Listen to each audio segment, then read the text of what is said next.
गुनाह करते हैं वो अनकरीब अपने किए की सजा पाएंगे। और जिस चीज पर अल्लाह का नाम न लिया जाए उसे मत खाओ कि उसका खाना गुनाह है। और शैतान लोग अपने रफीकों के दिलों में ये बात डालते हैं कि तुमसे झगड़ा करें, और अगर तुम लोग उनके कहे पर चले तो बेशक तुम भी मुशरिक हुए। भला जो पहले मुर्दा था फिर हमने उसको जिंदा किया और उसके लिए रोशनी कर दी, जिसके जरिए से वो लोगों में चलता फिरता है, कहीं उस शख्स जैसा हो सकता है जो अंधेरे में पड़ा हुआ हो और उससे निकल ही ना सके।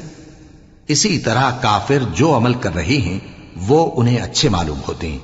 और इसी तरह हमने हर बस्ती में बड़े बड़े मुजरिमों को मौका दिया कि उसमें मक्कारियां करते रहें, और जो मक्कारियां ये करते हैं उनका नुकसान इन्हीं को है और इससे बेखबर हैं। और जब उनके पास कोई आयत आती है तो कहते हैं कि जिस तरह की रिसालत अल्लाह के पैगंबरों को मिली है, जब तक उसी तरह की रिसालत हमको न मिले हम